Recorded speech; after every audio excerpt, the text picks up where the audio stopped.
वरना सलीके से बुजुर्गों की निशानी कौन रखता। बड़ी ही सुंदर समाज थी।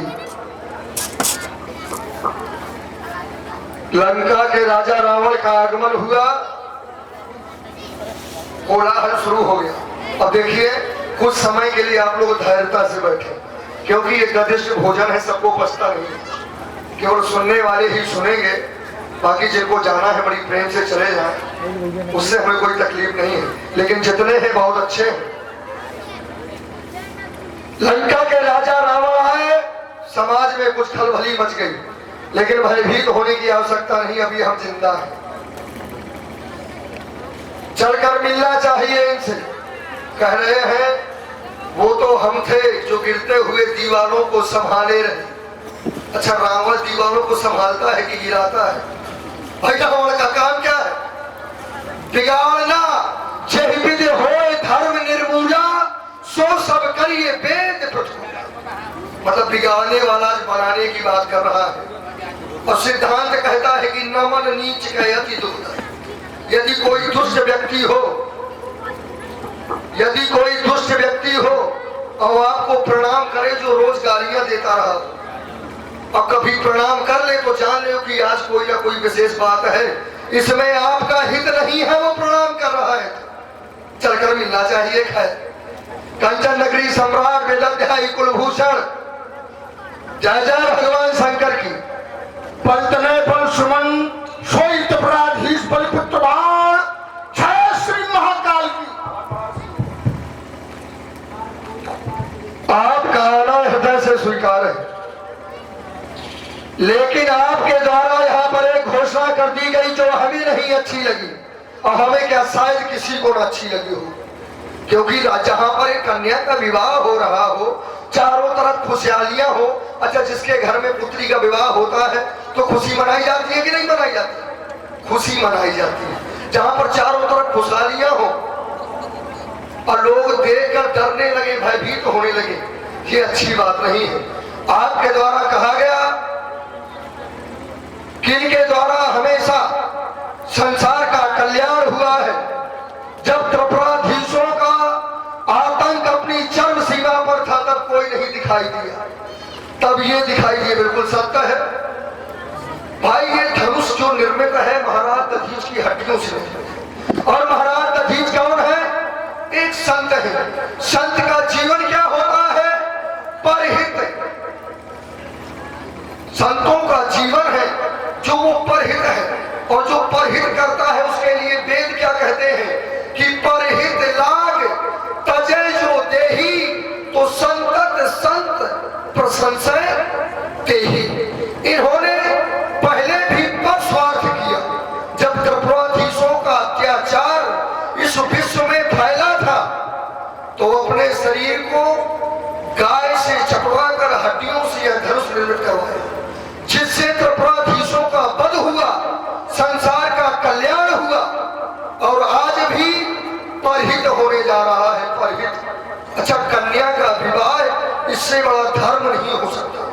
संसार में दो ही बड़े दान माने जाते हैं, सबसे बड़े दान केवल दो, एक कन्यादान और दूसरा अन्नदान। तो यहाँ पर कन्या का विवाह हो रहा है, धनुष के माध्यम से पहले भी परिहित किया गया, आज भी परिहित हो रहा है। तो इसमें समस्या आपको क्या है? वाणी को अल्पविराम है। सभी ने सुना बाणासुर की वाणी। बाणासुर का सीधा तर्क आया हमारे ऊपर कि कन्या का विवाह, को यही नहीं पता है हमें आज सुन करके क्या आए, विवाह लगाए हो भाई। आप आए क्या सुनकर? ये तो तुमने बता दिया, बहुत अच्छा रहा, मुझे तो पता नहीं था यहाँ विवाह हुआ। भाई द्वीप द्वीप के भूपति नाना आए सुन, जो हम प्रण, तो प्रण सुन के आए हैं। और जब यहाँ पर हमने देखा कि भगवान शंकर के आयुध पर, तो भगवान शंकर के आयुध पर जब प्रण कर दिया, तो हमको एक बात याद आई कि सीरत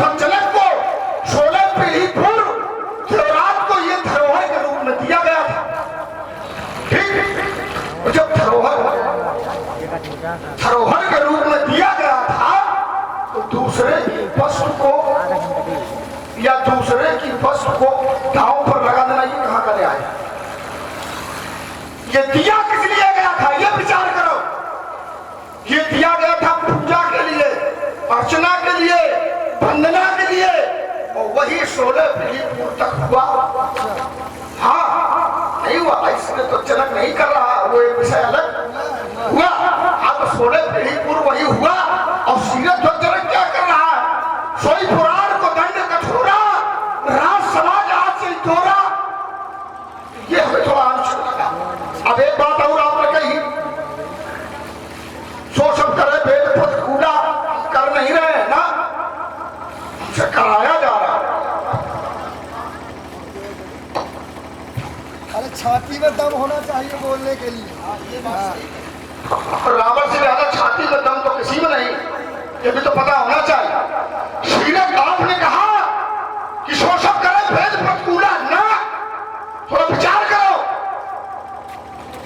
पिपल श्राप विचार न देना, यहाँ विचार। अरे मैं तो फूल था, मुझे कांटा बना दिया, और अब कह रहे हो चुभना छोड़ दे। ऐसा थोड़ी होगा बेटा, ठीक? इसका उसी का हम पालन कर रहे हैं। चाहे निशाचर हो सब मूल सहित परिवार, तो उसी का हम पालन कर रहे हैं। हम कहा ये तो बिल्कुल उचित अनुचित कह दिया आपने। पानी बहुत बिना। सर्वप्रथम आपने कहा क्या था? देखो वही बोल रहा है, भाई छाती में दम होना चाहिए। सर्वप्रथम क्या कहा था? हम क्या सुनकर आए हैं? बोले आए सुन जो हम प्रण ठाना। प्रण राजा जनक ने ठाना है, और प्रण क्या है आइए भी तो जानो। प्रण है क्या? सोई पुराण को दंड कठोरा, राज समाज आज जय तोड़ा, तो ये त्रिभुवन जय समेत वैदेही। ये राजा जनक का प्रण है धनुष के माध्यम से। जब प्रण ही सुन के आए हो तो ये राजा जनक का प्रण है, और जो प्रण किससे पूरा होगा? जब ये धनुष का खंडन होगा। और तुम कह रहे हो कि धनुष टूट रहा है तो अनुचित हो रहा है। और प्रण ही सुन के आए हो तब भी अनुचित यहाँ अभी नहीं है। मैंने पहले बताया कि ये संत की हड्डियों से निर्मित है, संत के द्वारा सदैव परहित किया गया है, आज भी परहित किया जा रहा है। सीधी बात मैंने कही थी। दूसरे क्रम में तुमने बात क्या कही कि हम पाप कर नहीं रहे, करवा रहे। एक अर्धाली भी पढ़ी, कहा विप्रण श्राप विचार न दीना, मतलब ब्राह्मणों ने श्राप नहीं दिया। अच्छा आप लोग समझ गए होंगे ये कहाँ की चर्चा कर रहे हैं? समझ गए हैं? पूर्व काल खंड में एक राजा हुए जिसका नाम था प्रताप भानु। ना पता हो तो मैं बता दूं, जिसका नाम था प्रताप भानु। प्रताप भानु को ब्राह्मणों ने श्राप दिया। श्राप क्यों दिया? क्योंकि भाई रसोई भूसुत, हाँ रसोई में मांस मिलाया गया। यद्यपि राजा का दोष नहीं था, तो क्या ये मान लिया जाए कि ब्राह्मणों ने गलत किया? कदाप नहीं। राजा प्रताप भानु का दोष उसमें था। हाँ मैं बता रहा हूं, लिखो, एक दो दोष नहीं थे, लिखो, क्रम से लिखो। आई अच्छा बोलोगे तो अच्छा सुनो, बहुत अच्छा बोलते हो, हृदय से साधुवाद है तुम्हें। राजा प्रताप भानु का दोष था, एक सिद्धांत है कि गुरु विरोध नहीं को जग त्राता। जिस व्यक्ति का विरोध गुरु से हो उसकी इस रोग में कोई रक्षा नहीं कर सकता। राजा प्रताप भानु को उसके गुरु ने रोका था, गुरु शुक्राचार्य ने रोका था कि तुम ब्राह्मणों को भोजन ना कराओ। राजा प्रताप भानु उसकी बात मानी नहीं मानी। ये पहला अपराध है भाई, गुरु की बात ना मानना इतने हल्के में नहीं है। गुरु की महिमा कोई साधारण नहीं है। गुरु ब्रह्मा, गुरु विष्णु, गुरु देवो महेश्वरा, तीनों दोनों देवों की जो उपमा है वो गुरु को दी गई है। तो पहली बात तो गुरु की बात नहीं मानी, एक अपराध हो गया। दूसरा अपराध, जब राजा प्रताप भानु तो वहां पर एक साधु मिला। साधु ने पूछा कौन हो? क्या राजा हो? क्या राजा प्रताप भानु हो? तो राजा प्रताप भानु झूठ बोल रहा है, और झूठ बोलने के लिए सिद्धांत है कि नहीं असत्य समपातक पुंजा। जो व्यक्ति झूठ बोलता है उससे बड़ा पाप है ही नहीं। कह राजा प्रताप भानु का दोष नहीं था, नहीं असत्य संपातक पुंजा। और राजा प्रताप भानु क्या कह रहा है उस साधु से? राजा प्रताप भानु वहां झूठ बोल रहा है, तो राजा प्रताप भानु ने झूठ बोला, उसका दूसरा अपराध। अब ना कहना दोबारा कि हम कर नहीं रहे, करवा रहे। बोल हो गया क्या? अच्छी धारा जोड़ते हो उसके लिए बहुत बहुत साधुवाद। 6 लोग। अरे ये पूरा झेले गए हो, खुली छूट है, आप बोलो। देखिए इन्होंने 2 बातें कही कि ये ऋषि दधीच के अस्थियों से निर्मित है, ठीक, और वो सबके कल्याण के लिए तुड़वाया जा रहा। और जब सबके कल्याण के लिए हो रहा है तुम्हारा कह एक हमें बात बताओ कि जनक तुड़वा रहा है और यहाँ सबका कल्याण कहा, अपने मुंह से पढ़ रहे हो मंत्र भूल जाओ समेत फायदे ही। भाई जो तुम सुन के आए थे उस क्रम को है हमने बताया था। देखो बीच में ये हमारा निवेदन है कि बीच में ना बोलो। अगर हमने बीच में बोलना शुरू किया तो गड़बड़ हो जाए, तो फिर बोलना पड़ो। हाँ ठीक। और दूसरा आपने कहा कि आपने इतना वृत्तांत पढ़ा उसको एक ही शब्द में काट दे रहा। आपने सीधे सीधे बताया कि प्रताप भानु का अपराध था, लेकिन आपने ये नहीं सोचा हमने पढ़ा क्यों था। विप्रन श्राप विचार न दीना क्यों पढ़ा था? विप्रन श्राप विचार न दीना ये किसने कहा? इतनी समाज यहाँ पर बैठे विद्वानों की ये ब्रह्मवाणी है, ये आकाशवाणी से आवाज आई कि विप्रन श्राप विचार न दीना और नई अपराध धूप कची यहाँ। और तुम कह रहे हो कि प्रताप भानु ने अपराध किया, और ब्रह्मवाणी कह रही है कि अपराध नहीं किया।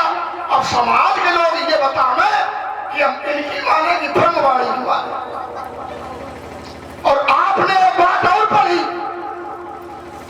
कि भयउ रसोई भूसुर मासु, यही तो पढ़ा था। अब ये बताओ जो मांस की रसोई थी उसमें राजा का क्या दोष? और रसोई बनाई किसने थी? इस पर विचार कर लेते। भाई रसोई जो बनाई थी वो कपटी मुनि ने बनाई थी, वहां भी राजा का दोष है।